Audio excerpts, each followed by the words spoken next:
ሳይመሽብን በቀን መልካም እናድርግ። እውነቴን ነው ነገር በቀን ቢያንስ እስቲ በቀን አንድ መልካም ነገር ለሰው ላድርግ በሉ እስቲ። በቀን ቢያንስ በቀን ለአንድ ሰው መልካም አድርጉ። ለአንድ ሰው ቢያንስ ለአንድ ሰው በቀን መልካም ካረጋችሁ ሲጠራቀም በአመት ስንት ይመጣል? 365 መልካም ነገር አደረግን ማለት ነው። በቀን ለአንድ ሰው መልካም ነገር እና በቀን አንድም ሰው ክፉ ላለማስከፋት ሞክሩ። በቀን ለአንድ ሰው ክፉ ካረግን እና ከቀጠለ ስንት ክፉ?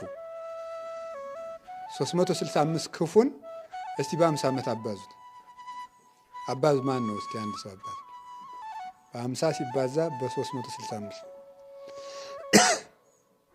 አባዛ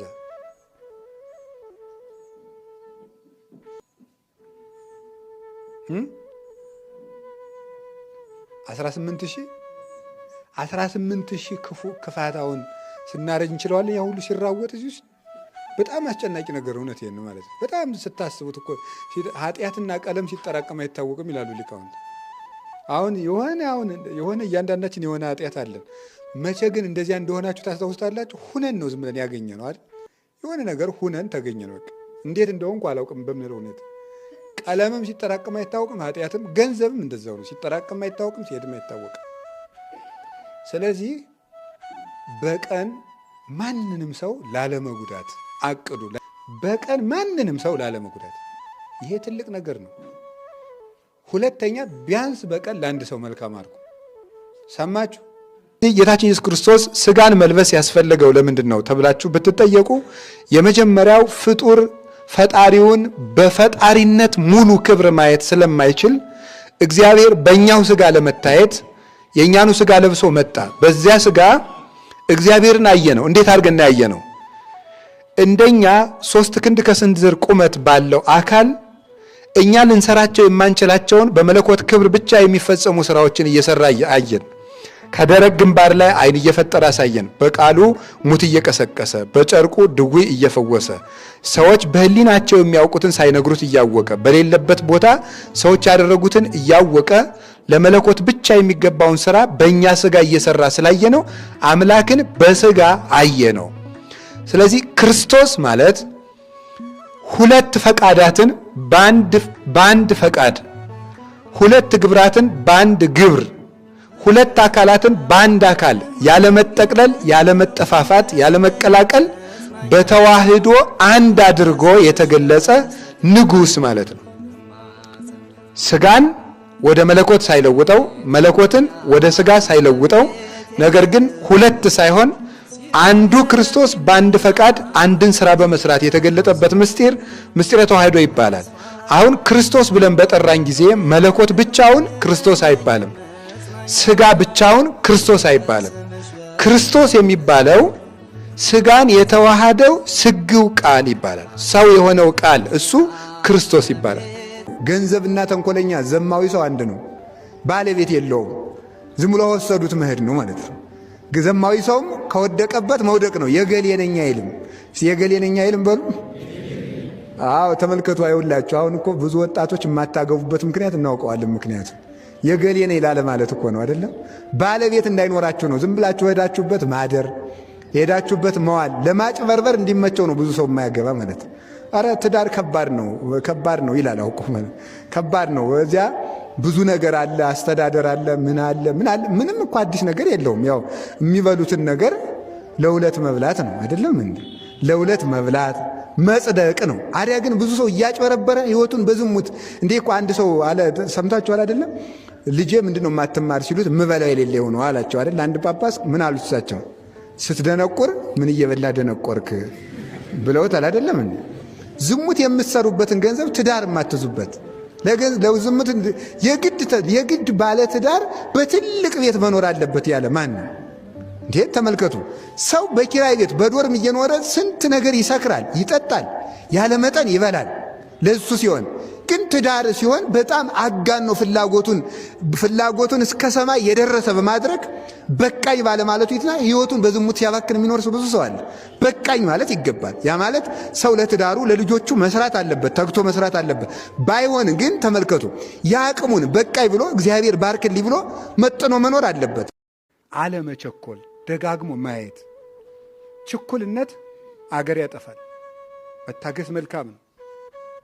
ለምሳሌ ሁላችሁ መታገስ ብዙ አይነት ነው። ለምሳሌ አንድ ችግር ተሸክመ ነው ኑረን መፍትሄ በምናገኝበት ቀን የማይረባ ውሳኔ ልንወስን እንችላለን። እስከ መጨረሻው መጽናት ነው። ትዕግስትን ያዘወተረ ሰው ይድናል ይላል ማቴዎስ 24 ቁጥር 14 ላይ። ትዕግስትን ያዘወተረ ሰው ሁልጊዜ ያደረጋት። ለምሳሌ ሐራ ሰማይ የሚባሉ ነበሩ፣ በረዶ ውስጥ ተጥለው የተሰቃዩ ሰማዕታት።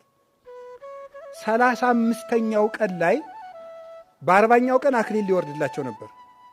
35ኛው ቀን ላይ አሕዛብ ሄደው ምን አደረጉ? እሳት አነደዱ። አንዱ ከ40ው ሰማዕታት አንዱ በረዶ ውስጥ ጥለው ክርስቶስን ካዱ እያሏቸው ነው። 35 ቀን ከረሙ አንክድም ብሎ። አንደኛው ምን አደረገ? እሳት ሲያነዱ ባካችሁ እሳት አሙቁኝ አላቸው። ምን አሉት? ካድና ሙቅ አሉት። ክጃለሁ አለና ወጣ። በ5ኛው ቀን አክሊል ወረደ። 39ኙን እነዚያ ሙተው ሲቀበሏቸው የእሱ አክሊል ተንጠልጥላ ቀረች። ከነዚያ ከእሳት ማውቂዎች አንዱ አያትና እኔ በዚያ ሰው ሃይማኖት ገብቻለሁ ብሎ በረዶ ሲገባ እሱ ተቀዳጃት። ይኸው ለፍተን አክሊል በምናገኝበት ቀን እንወጣለን። ያ እንዳይሆን እስከ መጨረሻው ድረስ የእግዚአብሔር በተለይ ሃይማኖታዊ ውጤቶችን እስከ መጨረሻው መጠበቅ ነው። ከቃሉ ጋር ናችሁ። የሰው ልጅ ላይም ተስፋ አለመቁረጥ፣ እገሌ አይቀየርም ማለት ተፋቅሮ ያስተኤግስ በኩሉ ይላል ቆሮንቶስ 13 ላይ። ፍቅር ያስታግሳል ይላል። ፍቅር ያስታግሳል ማለት እገሌ እንግዲህ 4 5 6 7 8 ጊዜ ሞክሬዋለሁ እገሌ አይረባም፣ እገሌ የማይለወጥ ሰው ነው አይባልም። ትዕግስት ማጣት ማለት እሱ ነው። እስከ መጨረሻው ከቆየን ከጋኔን በቀር የማይለወጥ ሰው የለም። መታገስ ማለት መጨረሻው ድረስ መቆየት ማለት መጨረሻው ድረስ። አሁን አንዳንድ ጊዜ መስለን እግዚአብሔር ከተወኝ ስንት ዓመቱ ይላል ሰው። ኧረ ተው፣ እግዚአብሔር ትቶ ነው ውለህ የምትገባ? ለሰከንድ እንኳን ማደር አይቻልም። የፈለገ ነፍሰ ገዳይ ዘማዊ የረከሰ ሰው ቢኖር እግዚአብሔር ያለ ጥበቃ ትቶ ታድሮ ውሎ አያውቅ። የሚያምን ኃጢአተኛ ብቻ አይደለም፣ የማያምኑትን ጭምር ጠባቂ መላክ አላቸው። የማያምኑትን ጭምር እግዚአብሔር ይጠብቃቸዋል፣ ጠብቆ ያሳድራቸዋል። ሰይጣንን አንድ ቀን አንድ ባይታዊ አግኝቶ እንዲህ ገፍቶ ገደል ሊወረውረው ሲል ሞኝ አንተ ባታዝንልኝ እኮ እግዚአብሔር ፍጥረቱ ስለሆንኩ አያጠፋኝ ብሏል። ሰይጣን ራሱ ማለት ነው። ሰይጣንን እግዚአብሔር ይጠብቀዋል አይጠብቀውም? ሰይጣንን ይጠብቀዋል ማለት ምን ማለት ይመስላችሁ? እንዳይጠፋ ይጠብቀዋል። እንዳይጠፋ መቼስ ማለት ነው። ፀሐይም እኮ ላቅሟ ይህንን እርኩስ አንድ እንደው አቃጥዬ ርር ላድርገው ብላ ነበር። አይ ተይው ሲቀጣ ይኑር እንጂ በአንድ ቀንስ አይጠፋም ብሏል። በእውነቱ ማለት ነው። ሰይጣን እንኳን እግዚአብሔር ሳይፈቅድለት ውሎ ማደር አይችልም። ያ ማለት ምን ማለት ይመስላችኋል? እንግዲያማ እግዚአብሔር ፈቅዶለት ከሆነ ሰይጣን የሚኖረው እንድንሳሳትም እግዚአብሔር ፈቅዷል ማለት ነው። ደግሞ በሉ ደግሞ እንደዚያ ማለት አይደለም። ደግሞ እግዚአብሔር ፈቅዷል እንዲኖር አሰናብቶታል። ለገዛ አይምሮ አሳልፎ ሰጥቶ ሰይጣንን እንኳን በረዴቱ ባይሆንም በኃይሉ ግን ውሎ እንዲያድር ያሳድረዋል። እግዚአብሔር ባይፈቅድ እንኳን ተመልከቱ፣ እግዚአብሔር ሳይጠብቀው እንኳን ሰይጣን ማደር አይችልም። በአንድ ቀን መጥፋት ይችላል፣ በዓይነ ማቱ ቢመለከተው ማለት ነው። እነዚህ ሁሉ የሚያስተዳድር ማን ነው ካላችሁኝ፣ እግዚአብሔር በሉኝ። በእነዚህ ሁሉ መሃል እኛ እንተኛለን፣ ሰይጣን አይተኛም። እኛ ይደክመናል፣ ሰይጣን አይደክመውም። እኛ ይርበናል፣ ሰይጣን አይርበውም። እኛን ያመናል፣ ሰይጣን አያመውም። እኛን ይበርደናል፣ ሰይጣን አይበርደውም። እኛን ይሞቀናል፣ ሰይጣንን አይሞቀውም። ይገርማል እኮ። አንድ ቀን ለምን አጥፍቶን አያድርም ሲባል እግዚአብሔር በመላእክት ስለሚጠብቀን። ስለዚህ እግዚአብሔር ሌሊትም ቀንም ይጠብቀናል። በእውነቱ እንዲሁ ከሰው እጅ አይጣላችሁ ዘመዶች፣ ከቃሉ ጋር ናችሁ። እኔ እንዲሁም ከእግዚአብሔር ይልቅ እኮ እናንተን ነው የምፈራችሁ። ምክንያቱም እግዚአብሔር ምንድን ነው? በጣም ይቅር ባይ ነው። እውነት አሰብ ስንት ቀን ይቅር ብሎኛል፣ ስንት ቀን አልፎኛል እግዚአብሔር። ሰው ግን አያልፍም በእውነቱ ማለት ነው። አንድ ነገር አሁን እኮ እውነት ከልቤ ነው ስለ ራሴ እንዳላወራ እንጂ እኔ በምእመናን ማመስገን ተመክቼበት አላውቅም። የወደቅኩለት ደግሞ ጉድጓዱን ጠለቅ አድርጋችሁ ቆፍራችሁ እንደምትቀብሩኝ ስለማውቅ ማለት ነው። አሁን የምታደንቁትን ያህል ቃለ ሕይወት ያሰማል እንደው አባ እንደዚህ እንደምትሉኝ እንደው መቼም ደስ ብሎኝ አያውቅም። ብቻ በመዳናችሁ ደስ ይለኛል፣ ሳያችሁ ደስ ይለኛል፣ የክርስቶስ በመሆናችሁ ደስ ይለኛል። በቃ ክርስቲያን ሳይ ነፍሴን ነው ደስ የሚላት እንጂ ለኔ በምታደርጉት ምስጋና ግን ጠብም አይልም ልቤ። እናንተ እየተዋወቀን ከእናንተ እጅ አልውደቅ እንጂ የሆነ ኃጢአት ሰርቼ ብታገኙ ምን እንደምትሉ ታውቃላችሁ?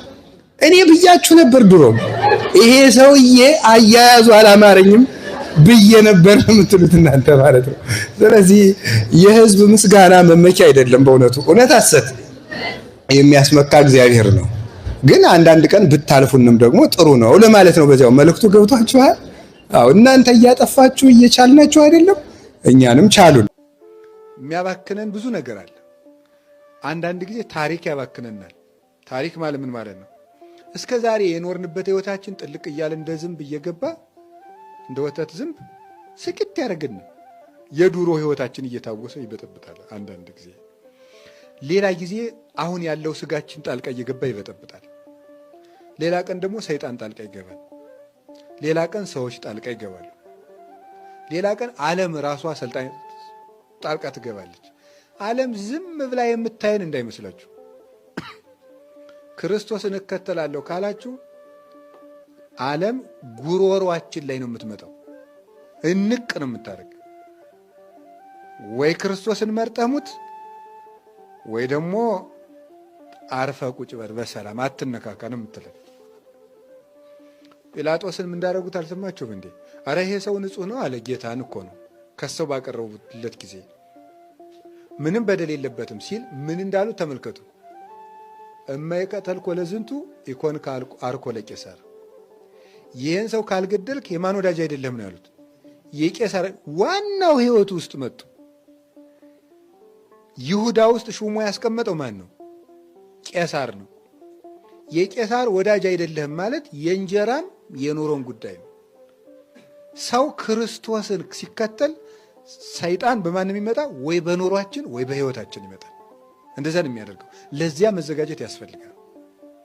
ስለዚህ ያውከናል። ይሄ ሁከት የበዛበት ዓለም ብዙ ጊዜ እንዴት ነው ማድረግ ያለብን? መክሊታችን እንዲታየን ወደ ውስጥ ማዳመጥ ነው። እውነቴን ነው የምነግራቸው። ወደ ውስጥ ማዳመጥ፣ ከራስ ጋር ሰብሰብ ማለት፣ ዝም ያለ ህይወትን ትጋ። ስትተጋ ምን እያሰብክ ነው? ትርፍህን አስብ ነው። ልትዘፍን ሲገፋፋ ምንድን ነው የማተርፈው በል። እንድትሳደብ ሲገፋፋ ምንድን ነው የማተርፈው በል። ስጋ የማይገባ ነገር እንድትሰራ ሲያሸንፍ ከዚህ ምንድን ነው የማተርፈው በል። ቀጥሎ ምን ታተርፋለህ? ትርፉን አስብ ነው። ትርፉን አስብና በዚያ ከስሜት ውጭ በሆነው የነፍስ መንገድ ጽናበት ነው። አንድ ሰው ምንም ሱስ ወይም ኃጢአት ውስጥ ቢሆን ምንድን ነው የማተርፈው ብሎ ከጠየቀ መዳን ይችላል፣ ማቆም ይችላል። ሰይጣን ሁልጊዜ እንዳንጠይቅ ነው የሚያደርገን። ድርጊቱን ብቻ እንድናስብ ነው የሚያደርገን እንጂ ከድርጊቱ በኋላ ያለውን ነገር እንድናስብ ያደርገን። ምንድን ነው የማተርፈው? መንግሥተ ሰማያት። ምንድን ነው የማተርፈው? ጸጋ። ምንድን ነው የማተርፈው? ጤና። ምንድን ነው የማተርፈው? በእግዚአብሔር ዘንድ ያለ ባለሟልነት። ምንድን ነው የማተርፈው? ረድኤት። ምንድን ነው የማተርፈው? ዕድሜ። እንዲህ ብለን ካሰብ በስመ አብ ወወልድ ወመንፈስ ቅዱስ። ሰው ምን ኃጢአት ይሰራል? ትርፉን ካሰበ። ሶስተኛው ምንድን ነው ማሰብ ያለብን? ኪሳራውን ነው። ማታ ስትተኛ ወንድሜን አስቀየምኩት፣ ማንን አስቀይም የገባው በል ይላል። በዝርዝር ነው የሚጽፍ በዜና አበው ላይ። ማታ ስትገባም ዛሬ ማንን አስቀየምኩ፣ ከክርስቶስ ጋር ዋልኩ ወይስ ከሰይጣን ጋር ዋልኩ በል። ሌሊት ጠዋት ስትነሳ ከእግዚአብሔር ጋር አደርኩ ከሰይጣን ጋር በል። መንግሥተ ሰማያትን ይዣት አደርኩ ሲኦል ውስጥ ገብቻ አደርኩ በል። ኪሳራህን ገምግም ነው ጠዋትና ማታ።